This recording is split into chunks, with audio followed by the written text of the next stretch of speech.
soir, on va voir que l'Église, on va s'arrêter sur l'Église est un corps, le corps de Christ.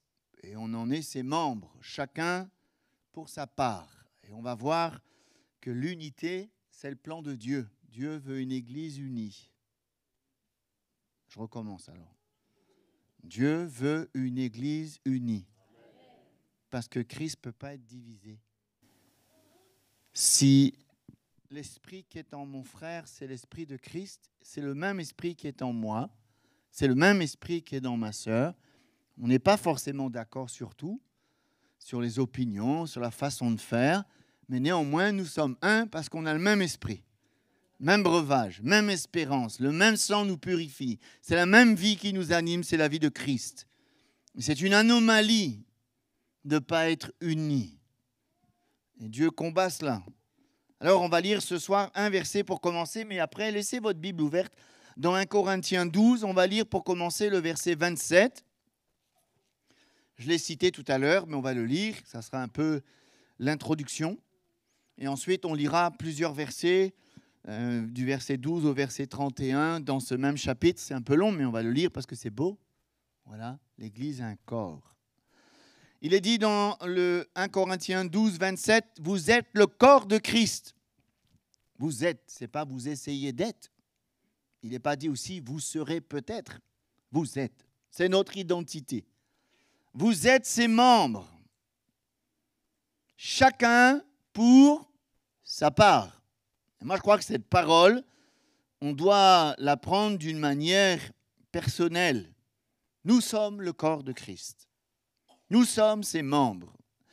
Et je pense qu'on doit bien comprendre que l'Église, ce n'est pas quelque chose, une unité charnelle, ce n'est pas un club, c'est une unité spirituelle. C'est un corps spirituel. Parce que déjà, nous sommes en communion avec le Christ qui est le corps. Mais on ne peut pas être en communion avec Christ qui est le corps si on n'est pas en communion avec nos frères et sœurs. Et on va voir que c'est important de cultiver cette unité. Notre relation, bien sûr, avec le Seigneur va impacter notre relation avec nos frères et sœurs. Et qu'on le veuille ou pas, qu'on est conscient ou pas, quand on reçoit Jésus comme sauveur, quand on répond à son appel, eh bien, par la grâce de Dieu et à cause du sang de Christ qui nous purifie, qui nous rapproche, qui nous donne la vie, nous sommes en communion avec lui. Question de communion, d'échange. Mais aussi, et ça fait partie, et on ne peut pas le combattre, c'est comme ça. Si je suis en communion avec le Christ, ça fait partie du salut, ça fait partie du plan de Dieu, ça fait partie de ce que Dieu a préparé pour chacun de nous. On est en communion avec lui, mais par la foi en Jésus, quand je reçois le salut, sa vie, son esprit, eh bien, je suis aussi en communion avec mes frères et sœurs. C'est impossible de rester seul, parce qu'on est membre du corps. Quand on croit en Jésus, on donne son cœur à Jésus, on fait partie du corps. C'est une suite logique. C'est une conséquence de notre salut. Nous sommes membres et les membres du corps vivent ensemble. On vit notre foi ensemble. On est attachés les uns aux autres. Vous avez remarqué que quand, par exemple, si un membre de mon corps se détache de mon corps, il n'a plus la vie. Il va sécher. Il n'aura plus la vie. Et puis, il ne fait plus partie de mon corps. Et quelque part, on est attachés les uns aux autres, mais je dirais même mieux, on est dépendants les uns les autres. Et on participe ensemble à la vie du corps, qui est le Christ. Et qu'est-ce qui nous unit? C'est le Christ. C'est la doctrine.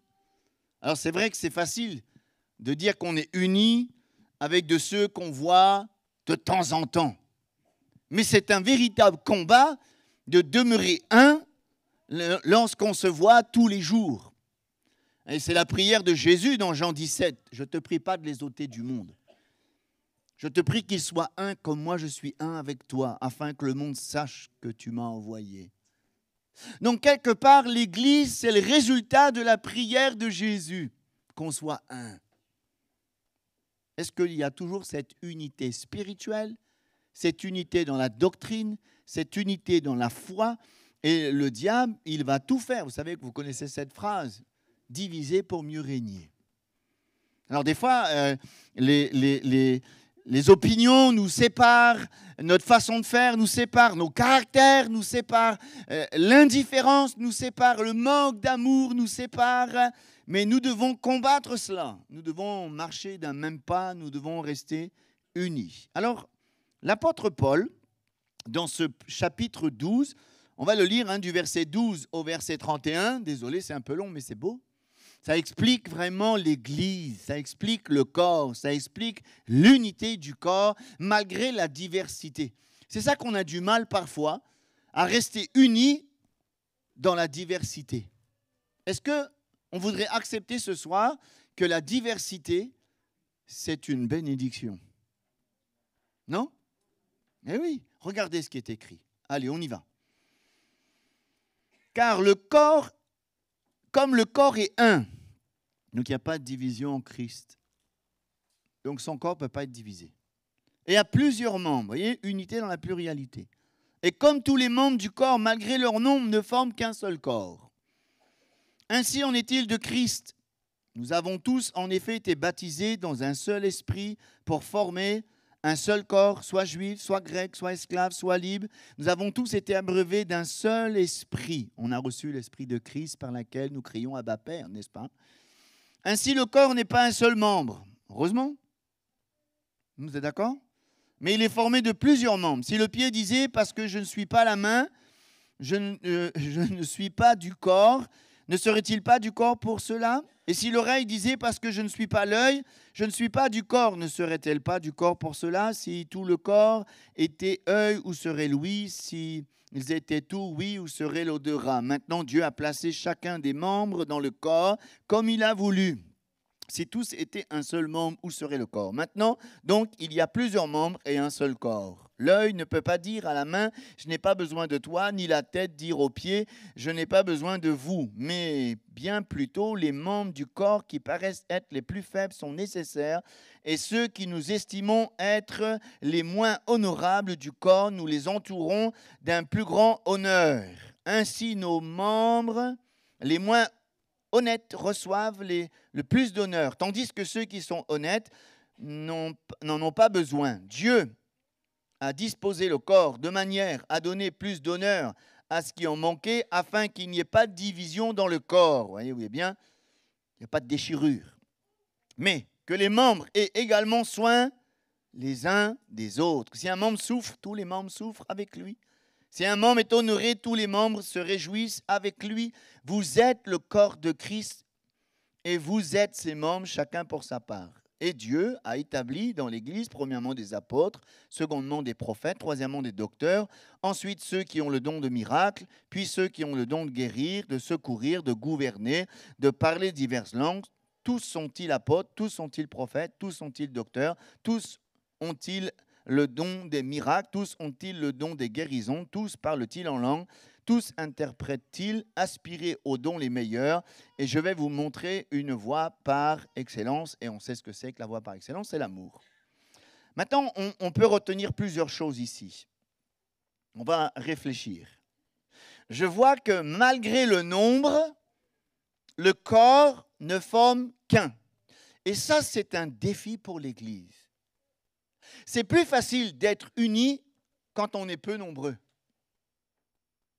Plus l'Église va grandir, plus le défi sera grand de rester unis.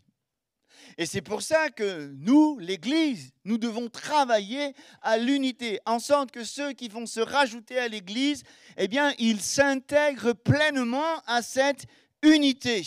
Et comme nous venons de le lire, tous ceux qui ont été baptisés, c'est-à-dire ceux qui ont donné leur cœur à Jésus, ils ont reçu l'Esprit de Christ et dans le but de former un seul corps. Et ça, je crois que si on est rempli du Saint-Esprit, on ne peut travailler qu'à l'unité. Si quelqu'un ne travaille pas à l'unité, il est en train d'attrister le Saint-Esprit ou même de le faire taire, mais jamais le Saint-Esprit va nous amener à ne pas être unis. On est d'accord?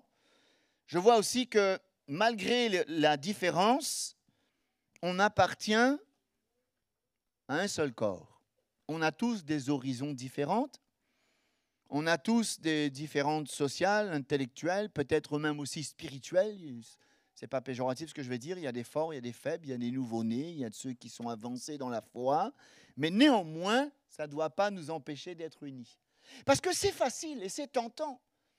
Et on peut tomber dans des pièges quand on va dire, voilà, ce groupe-là, il est plus spirituel. Voilà, j'aime bien être dans leur présence parce qu'ils sont très spirituels. On s'entend bien parce qu'on a le même niveau spirituel. Et l'autre côté, il y a des gens qui sont un peu plus faibles. Mais malgré cela, malgré nos différences de compréhension, de niveau spirituel, d'intellect ou je ne sais quoi encore, néanmoins, nous devons travailler à l'unité.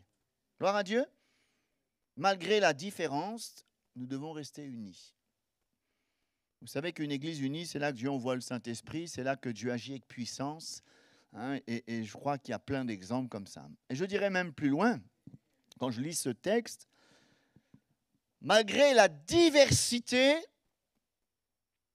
on est quand même un même corps. Et ça, il faut qu'on combatte ça. On a du mal à accepter que l'autre, il a reçu un talent que je n'ai pas reçu. Et merci Seigneur. Non? Vous êtes d'accord ou pas? Oui. La diversité, on ne doit pas la combattre. On a tous reçu un talent différent. Et je voudrais dire à quelqu'un ce soir que tu as reçu aussi un talent. Peut-être que tu ne l'as pas découvert. Peut-être que tu ne l'as pas encore cherché, tu n'en es pas encore convaincu, mais Dieu t'a donné un talent. Et peut-être que le talent que Dieu t'a donné, le don que Dieu t'a donné, il ne correspond pas avec ceux que les autres ont reçus. Mais néanmoins, Dieu t'a donné un talent, un don, pour que tu puisses contribuer à l'épanouissement de l'Église, mais à travailler aussi à l'unité. Je n'ai jamais vu un don qui ne travaille pas à l'unité.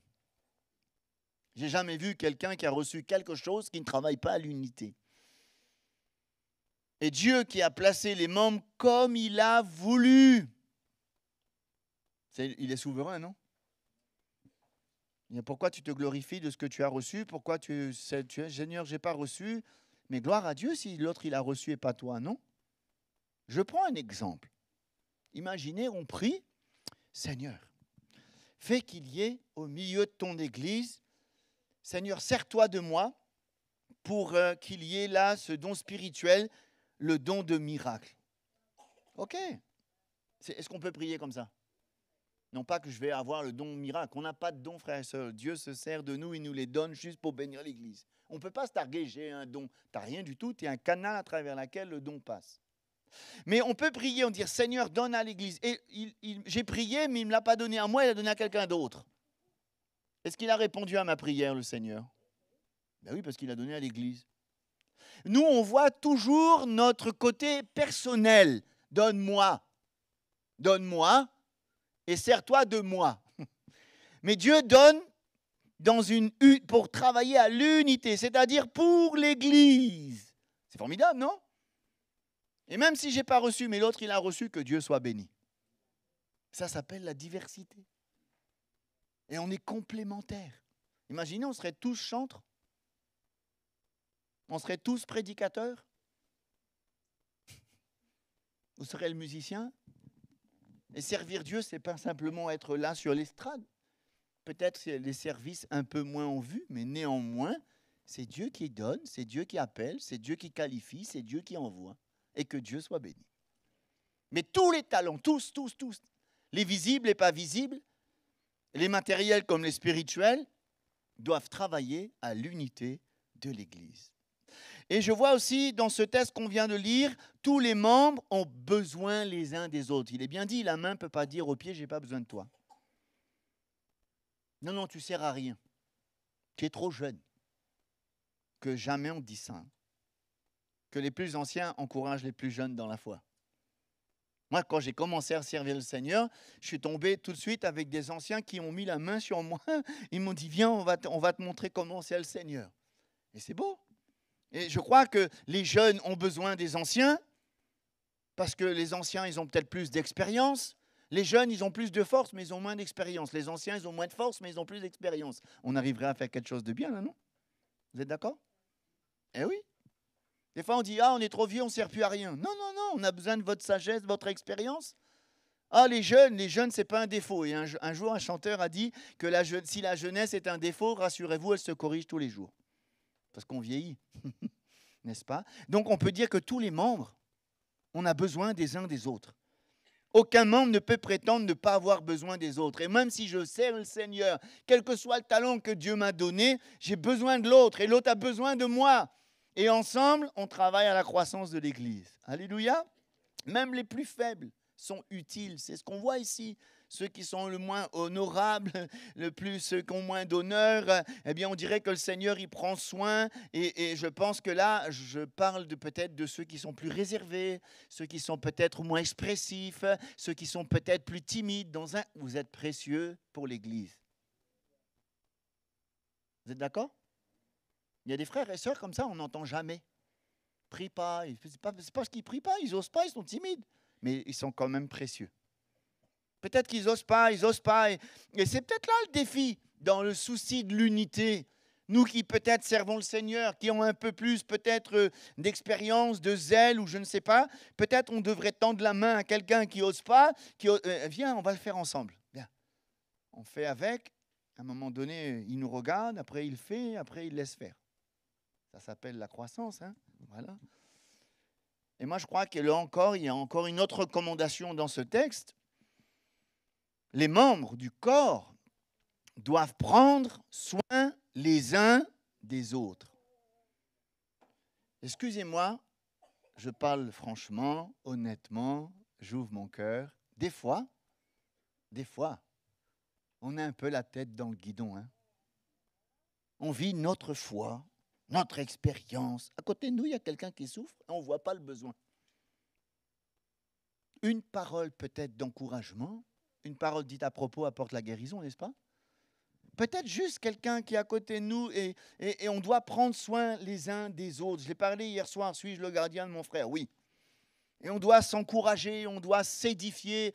Et c'est ça, travailler à l'unité. C'est que des fois, on ne se rend pas compte qu'il y a des frères et sœurs qui ont des problèmes, ils n'en parlent pas, on voit qu'ils ne sont pas bien, on n'ose même pas aller les encourager. Wow, il y a un problème? Il y a un problème. Il y a un frère, une sœur qui ne vient pas 2 dimanches. Pourquoi on ne l'appellerait pas? Je ne t'ai pas vu. Tu es malade? Tu as un problème? C'est ça aussi l'unité, non? Prendre soin les uns des autres. Considérer les besoins des autres. Peut-être, je dirais même, je veux même aller plus loin. Il y a les besoins spirituels, les besoins parce qu'on est fatigué, parce qu'on est découragé, parce qu'on est dans l'épreuve. Mais il y a aussi des besoins parfois de nourriture, des besoins d'aide matérielle. Est-ce que l'Église n'aurait pas un rôle à jouer aussi là? C'est pour ça qu'on a mis la banque alimentaire en place, frères et sœurs. Ce n'est pas pour faire joli. Que si quelqu'un qui se trouve dans le besoin ne trouve pas d'aide au milieu de l'Église, c'est triste, non? Vous ne pensez pas? Où est l'unité?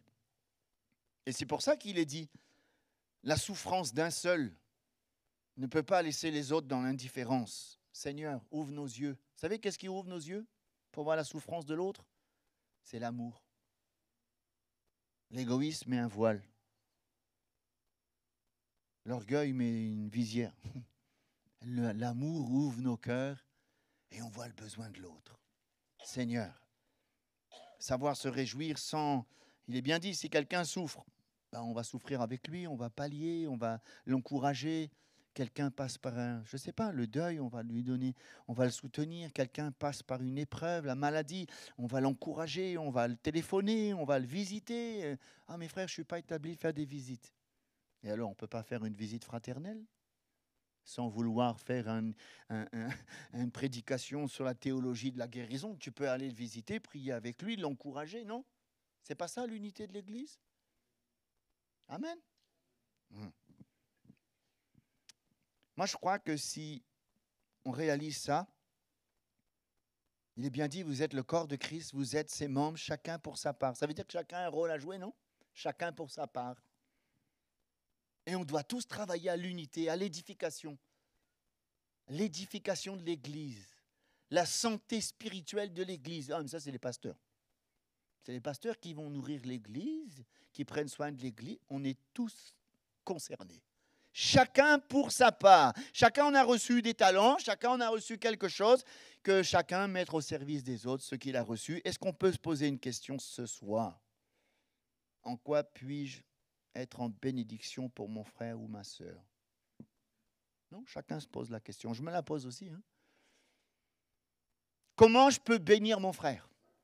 Comment je peux bénir ma sœur? Comment je peux être une source de bénédiction pour l'autre? Comment je peux l'encourager? Comment je peux le réconforter? Comment je peux le motiver? Comment je peux l'emmener plus loin dans sa vie spirituelle? Seigneur, aide-nous à ne pas être égoïstes, mais être ensemble. Seigneur. Et moi, je crois que quand l'Église est ensemble, Dieu bénit, non?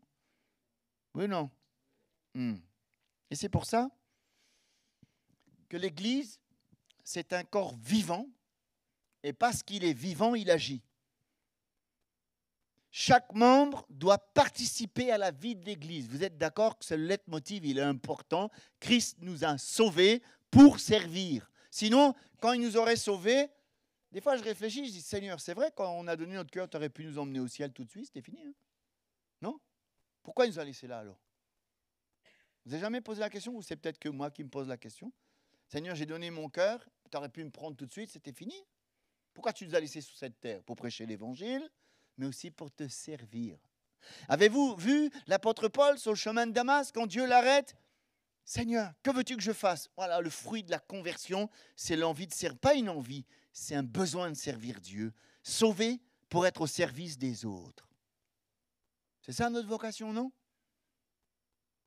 C'est comme ça que tu vas t'épanouir, mon frère, ma soeur. Quand tu vas bénir les autres, tu vas servir les autres. Il y a plus de joie à donner qu'à recevoir. On ne vient pas à l'église pour recevoir. On vient à l'église pour bénir les autres. On vit l'église pour bénir les autres. Et quand on bénit les autres, on est béni. Celui qui arrose peu et peut arroser. Celui qui bénit les autres, il sera béni. Alléluia. Gloire à Dieu. Regardez le verset 28. Il est dit, Dieu est établi dans l'église. C'est lui qui établit, on est d'accord? Les apôtres, les prophètes, les docteurs, et dans un autre texte d'Éphésiens, il parle des pasteurs, des évangélistes, etc. Mais troisièmement, ensuite, il a dit les dons de miracles, ceux qui ont le don de guérir, de secourir, de gouverner, de parler diverses langues. Mais je vois une chose, tous n'ont pas la même fonction. Parce qu'il est dit au verset 29 et 30, tous sont-ils apôtres, tous sont-ils prophètes, tous sont-ils docteurs, tous font-ils des miracles, tous font-ils des guérisons. Donc heureusement qu'on n'est pas tous la même chose. Mais ce que je remarque ici, c'est que dans le plan de Dieu, l'Église, ce n'est pas un monument. L'Église, c'est un mouvement. Et on doit être en mouvement. Et trop souvent, excusez-moi, il y a un noyau qui sert, qui a au moins 10 services, et il s'épuise. On fait ça, on fait ça, on fait ça. Alors bien sûr, on aime le Seigneur. Il y a un noyau, je ne dis pas que les autres, c'est pas bien, mais levons-nous et servons le Seigneur. Et souvent, nous remarquons que dans les activités de l'Église, il y a les chants, il y a les réunions, il y a le culte, ok, il y a les acteurs, les spectateurs, il y a l'orateur et les auditeurs. Et parfois, c'est vrai qu'il y a un temps où tout le monde participe d'une manière collective. C'est les chants, c'est la louange, c'est la prière. Mais je me rends compte que beaucoup ne participent pas à la vie d'Église. Il manque quelque chose. Et quand quelqu'un est spectateur, est-ce qu'il travaille à l'unité? Ce n'est pas qu'il divise, mais est-ce qu'il travaille à l'unité? Beaucoup de personnes ont le sentiment qu'ils ne participent pas. On dit là, on vient, on écoute la parole de Dieu, amen, ça nous fait du bien, et gloire à Dieu, c'est tant mieux. Ça nous fait toujours du bien d'écouter la parole de Dieu. Voilà. Mais quand je regarde dans le Nouveau Testament, l'Église, certes, il y avait des cultes, certes, il y avait des réunions, certes, il y avait la prédication, l'enseignement de la parole de Dieu, les prières, etc. Mais on voit aussi que tous ces dons-là été mis en pratique au-delà du pasteur, du docteur, de l'évangéliste, mais tout le monde participait. La preuve, c'est dans Acte 6, la croissance de l'Église a emmené un problème. Il y avait des murmures. Alors, ils ont structuré l'Église. On va dire, on va dédier des personnes pour s'occuper des pauvres. On va faire de cette bonne œuvre de ceux qui se trouvaient dans le besoin, d'autres dans l'épreuve, etc. Donc, on voit bien que toute cette structure a un but de contribuer à la croissance, mais aussi à l'unité. Et puis, il y a ceux qui annonçaient l'Évangile. Mais toujours est-il que je vois dans le Nouveau Testament, et principalement dans les Actes des Apôtres, que chaque membre du corps trouvait, je ne sais pas si le mot est juste, parce qu'on n'a pas de place, sa place dans le corps, si je peux m'exprimer ainsi. C'est-à-dire quoi? Ils étaient actifs, pas spectateurs. Il me vient une pensée, ce n'est pas dans mes notes, mais ça me vient à l'esprit. Vous avez vu là, David, quand il servait le Seigneur, il louait Dieu, l'arche est rentrée à Jérusalem.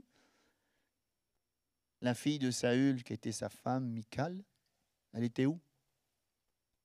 Elle était à la fenêtre, elle regardait son mari. Elle n'arrivait pas à se réjouir avec son mari. Elle l'a méprisé dans son cœur. Ça veut dire quoi?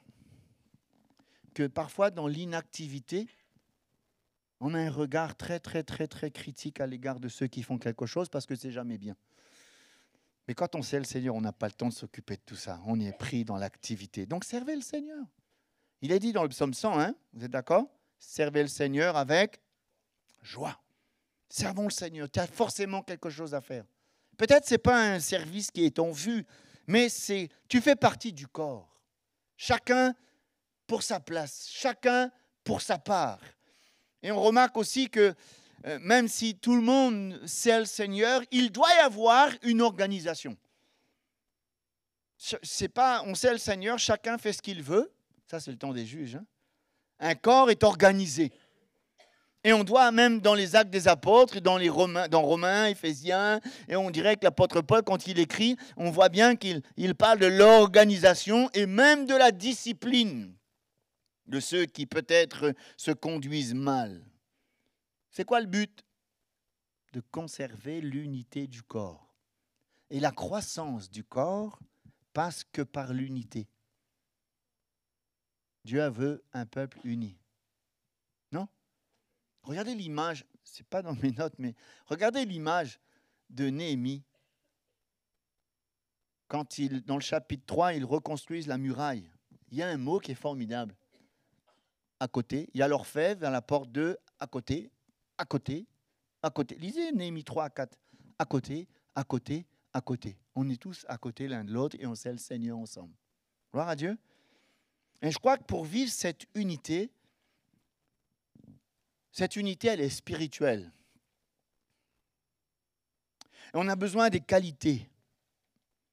L'amour, la patience, la douceur,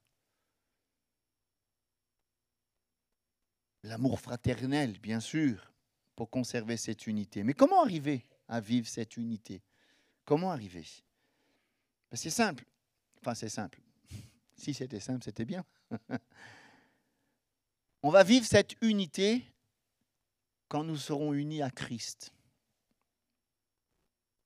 Car quand on est unis à Christ, il imprègne en nous ses sentiments et son amour et automatiquement, j'aurai de la compassion, j'aurai de la miséricorde, je vais être revêtu des sentiments qui étaient en Christ, l'humilité, la modestie, la simplicité, le zèle, le désintéressement, parce que je vais servir Dieu juste parce que voilà, je l'aime. Et c'était ce qui est écrit dans Philippiens 2, verset 3. Ne faites rien par esprit de parti ou de vaine gloire, mais que l'humilité vous fasse regarder les autres comme étant au-dessus de vous-même. Que chacun de vous, au lieu de considérer ses propres intérêts, considère ceux des autres. C'est l'amour, non? Mais oui. Ayant en vous les sentiments qui étaient en Christ. Quels étaient ces sentiments? Lequel, existant en forme de Dieu, n'a pas regardé comme une proie arrachée d'être l'égal de Dieu, mais il s'est dépouillé lui-même, prenant la forme d'un serviteur, en devenant semblable aux hommes, ayant paru comme un simple homme. Il s'est humilié lui-même, se rendant obéissant jusqu'à la mort, même jusqu'à la mort de la croix. Ici, il y a des mots intéressants, non? Serviteur, humble, obéissant, simple. Seigneur, donne-nous ces qualités-là, Seigneur. Mais ça, on sait que ce n'est pas naturel en nous. Naturellement, c'est les rivalités, c'est la jalousie, c'est la compétition. Mais nous, on ne veut pas ça. On veut être rempli des sentiments qui sont en Christ. Pour servir avec un cœur pur, pour travailler à l'unité. Alors, on va faire une autre lecture. Vous êtes d'accord? On va lire un peu long, mais ce n'est pas grave. Il faut mieux qu'on aille voir dans la Bible ce qui se passe. Il y a un chapitre dans Romains. Romains 12, on va lire presque... Allez, il y a 21 versets. On y va?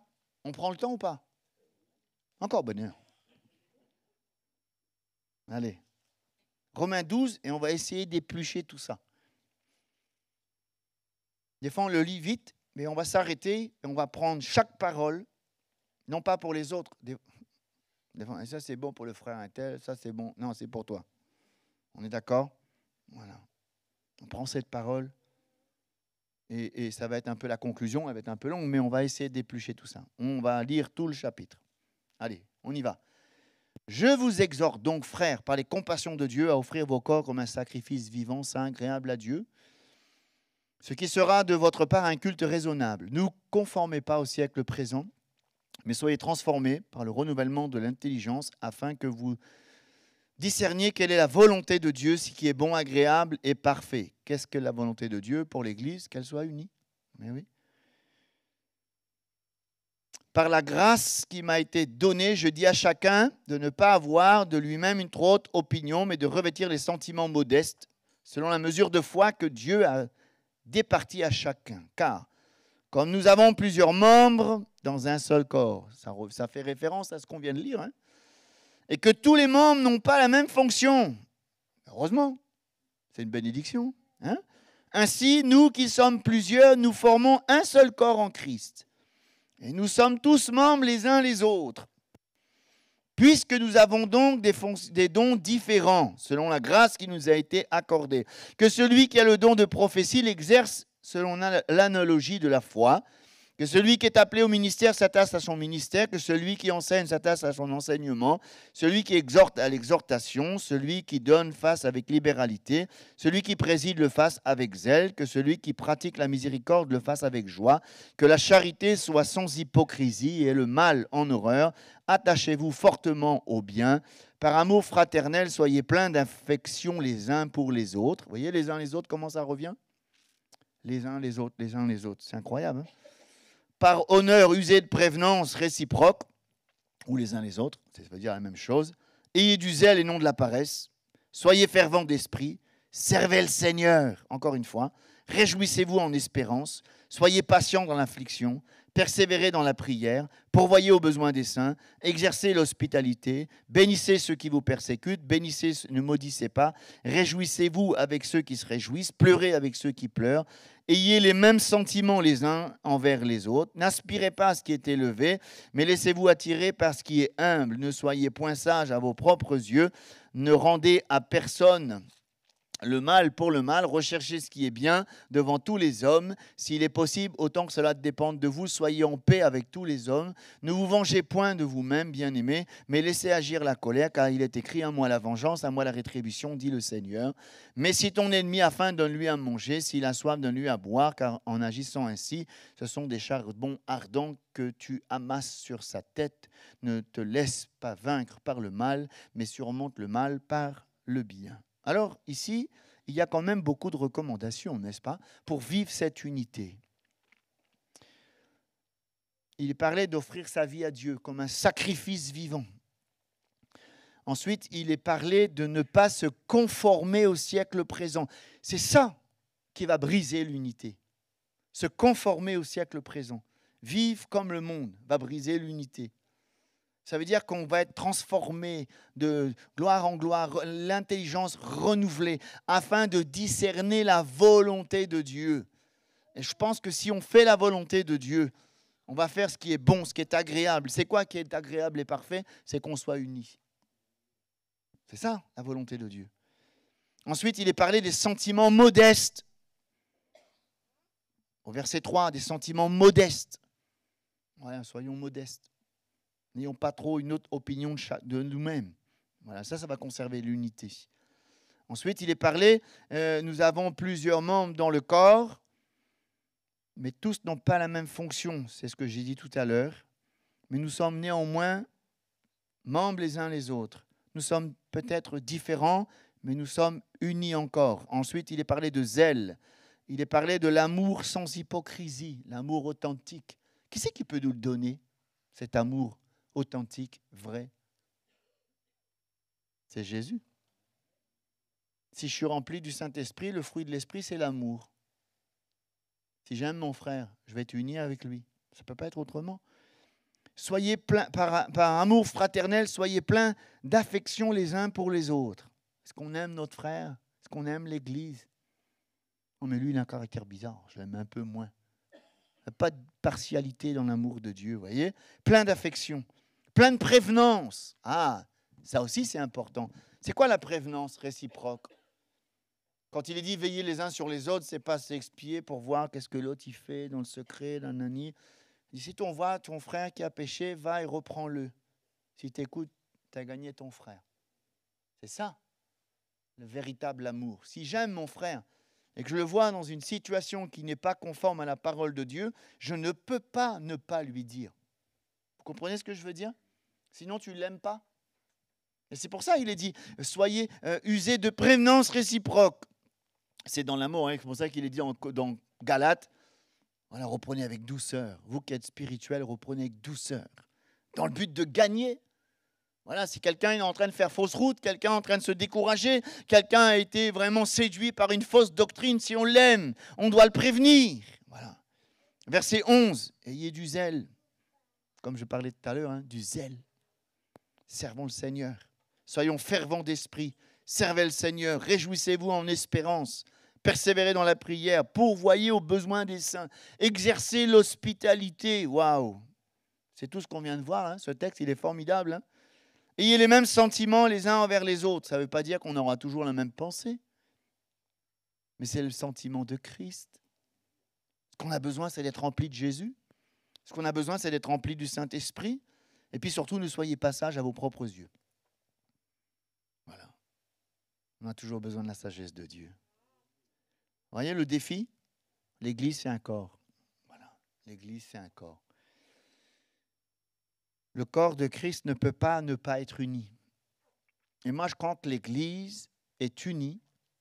C'est une Église qui devient puissante. Non? Car la désunion attriste le Saint-Esprit. C'est comme quand, à l'étang salé, quand j'étais pasteur à l'étang salé, j'avais des frères qui allaient à la pêche. Ils appellent ça un dramaille. Ils attrapent les petits capucins. Si le filet est percé, ils peuvent faire un grand tour dans le lagon. Le filet il est plein. Quand ils arrivent au bord, ils en ont perdu les 3/4. Il y a un trou dans le filet. Vous voyez, l'unité, c'est la communion fraternelle. La communion fraternelle, elle ne vient pas toute seule. Hein. Il faut aller la chercher. Il faut aller vers l'autre. La communion fraternelle nous aide à vivre dans l'unité. Et l'unité permet à Dieu de bénir l'Église. Moi, je crois que si on vit vraiment l'unité, l'Église sera bénie. On va se faire du bien. La présence de Dieu sera réelle. On sera fortifié. À chaque fois qu'on est ensemble, on sera fortifié. Les animaux, ils nous donnent des leçons. Hein, la Bible dit, va vers la fourmi, elle t'enseignera. Mais je crois que tous les animaux nous enseignent. Regardez les oiseaux migrateurs. Bon, à La Réunion, ils n'en passent pas à La Réunion. En France, pas trop. Hein. En France, quand les oiseaux migrateurs ils descendent en Afrique, on les voit, ils volent en V. C'est incroyable. Ils volent en V. Et le premier, là, lui, il s'en prend plein la tête. Il a tout l'appel d'air. Il bat des ailes. Parce qu'il bat des ailes, il aide celui qui est derrière lui. Il le soulage, ainsi de suite. À un moment donné, le premier, il est fatigué. Alors, il repasse en dernier. Et le deuxième passe premier, ainsi de suite. Ils s'aident mutuellement. L'unité fait qu'ils vont loin. Moi, je crois que si on est unis, on ira loin avec Jésus, non? C'est comme le lion. Vous savez, le lion... je vais raconter des histoires, mais c'est pas grave. Le lion, il est malin, le lion. Il a un troupeau de zébus devant lui. Il dit, un bon beefsteak là, mais si le troupeau est bien compact, si le lion il rentre dans le troupeau, c'est sûr qu'il va se prendre des coups de corne. Alors, il est malin. Le lion, qu'est-ce qu'il fait? Il se met là, il rôde. Il attend. Il attend qu'un zébu, alors, il soit un peu à l'écart. Lui, il a une proie facile. Vous voyez, quand on est ensemble, on est plus fort. Gloire à Dieu. Hier soir, je parlais du charbon de bois. Mais nous, c'est pareil. Si on est ensemble, on est unis dans la prière, dans la foi, dans la doctrine, en Christ, un solide assemblage. Le diable, il va chercher Oui, mais nous, on est ensemble. Il y en a un, le diable, il essaie d'attaquer quelqu'un, nous, tout tient autour. C'est comme ça qu'on doit vivre la foi, non? Est-ce qu'on peut prier pour l'unité de l'Église? Des fois, on a des rivalités pour des pacotilles. Ne soyons plus des enfants, frères et sœurs. Des fois, bon, c'est l'expérience qui parle. Quand j'étais pasteur à l'Étang Salé, désolé, je parle encore de l'Étang Salé. Voilà. S'ils sont en direct, ils vont dire tout le temps, on parle ou même. Des fois, il y a deux sœurs qui se sont pris le chignon un peu comme Évodie et Chantiche, juste pour les chaises, pour les bancs. À l'époque, c'était des bancs. Ils étaient trop espacés, pas assez espacés, trop devant. Ils se sont crêpés le chignon pour des bancs. Quelle maturité spirituelle. Non, vous ne croyez pas? Il faut qu'on élève un peu le niveau. Et que même s'il y a une incompréhension, ce qui compte, c'est d'abord l'unité dans la foi. Ah, mais je suis triste parce qu'il ne m'a pas dit bonjour.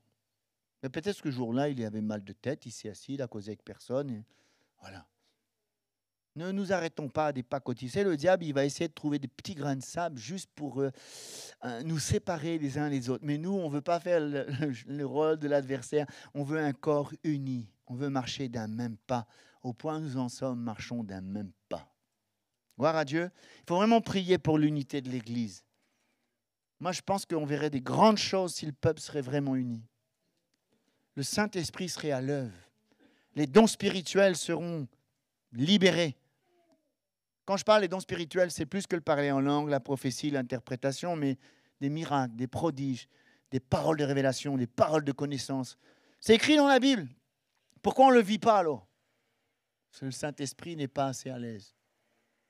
Et ce qui emmène le Saint-Esprit à être à l'aise, c'est l'unité dans la foi, l'unité en Christ. Amen. Est-ce qu'on peut prier pour l'Église? Gloire à Dieu. Merci Seigneur pour ta parole ce soir. Merci Seigneur de nous aider à marcher dans l'unité de la foi, l'unité dans la doctrine, l'unité en Christ. Seigneur, c'est vrai, nous sommes le corps de Christ.